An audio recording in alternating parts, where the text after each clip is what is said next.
Masih selanjutnya, polemik desil dalam data tunggal sosial ekonomi nasional atau DTSEN masih terjadi di tengah masyarakat. Polemik timbul karena penetapan desil dinilai tidak mencerminkan dan sesuai dengan kondisi sosial ekonomi masyarakat sebenarnya.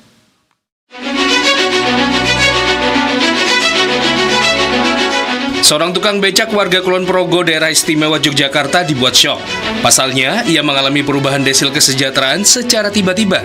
Dari yang sebelumnya masuk kategori 1 dan 2 yang tergolong miskin, menjadi desil 9 yang tergolong kaya.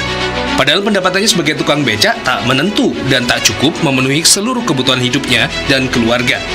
Perubahan desil ini juga dikhawatirkan berdampak pada masa depan keberlanjutan anak keduanya yang saat ini telah masuk ke jenjang perkuliahan.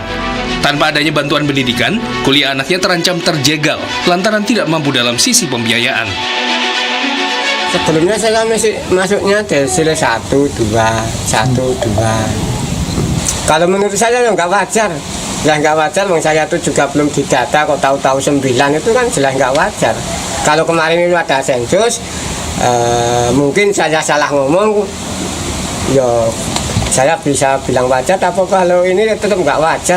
Pendapatannya saya kan itu tadi cuma narik becak kok tahu-tahu desilnya 9. Terus tentang aset saya itu, ini rumah saja itu saya tuh belum punya sendiri. Ini kan saya masih ikut keluarga, ini kan rumah ini dibagi 7 orang. Tanggapi hal ini, pemerintah setempat mengaku tak bisa berbuat banyak. Mereka mengaku tidak tahu menahu terkait dasar perubahan desil warganya. Bahkan ada sejumlah warga yang bernasib sama dengan Timbul. Ya saya memang tidak mampu yo saya masih disil karena penilaian diesel itu nggak tahu toh punya apa, aset apa kan nggak tahu toh. Jadi memang aset diesel itu ada di kejujuran masing-masing individu. Kalau sebelumnya emang dieselnya berapa Pak? Sebenarnya 1. Korban ke 9. Terus Juli itu masih 9, masih 1. Termau untuk sekolah, jadi dieselnya 9. Nah, itu mau bayar sekolah, kan dia mau masuk UNJ. Nah, pengennya pakai apa itu kartu yang untuk sekolah itu? KIP. Ya, nah, itu kan sudah tidak bisa atau sudah 9, jadi terus mandiri. Pihak kelurahan telah melaporkan persoalan ini ke Dinas Sosial melalui sistem yang digunakan untuk pengusulan perubahan data kesejahteraan. Pihak kelurahan berharap perubahan data bisa segera diproses karena status desil berdampak langsung terhadap akses warga pada program bantuan. Sementara terkait polemik desil, pihak BPS menegaskan pengklasifikasian desil berdasarkan pada sejumlah variabel dan bukan hanya dari variabel pendapatan bulanan. Data desil akan sangat mudah berubah terkait dengan perubahan kondisi sosial dan ekonomi warga, sehingga harus selalu dimutakhirkan. Untuk itu, warga diminta segera melapor apabila data yang dinilai tidak sesuai dengan faktual.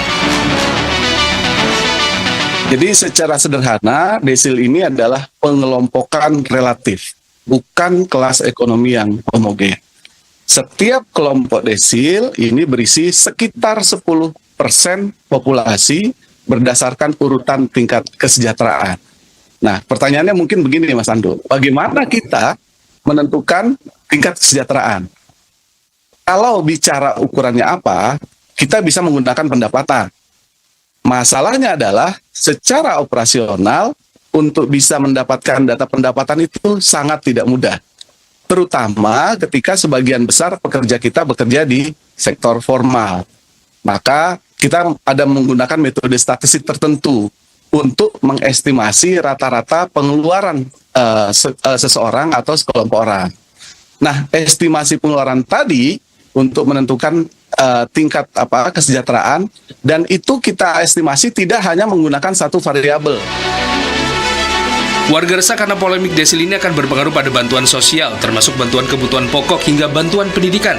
Warga berharap proses pemutakhiran DTSEN dilakukan secara akurat dan transparan, termasuk dengan memastikan data yang digunakan benar-benar sesuai dengan kondisi real masyarakat di lapangan. Warga juga berharap tersedia mekanisme pengaduan dan verifikasi yang mudah bagi mereka yang merasa status desilnya tidak sesuai, sehingga kesalahan data tidak berujung pada hilangnya akses terhadap bantuan yang seharusnya mereka terima. Olena Wibisana, Berita 1, Yogyakarta.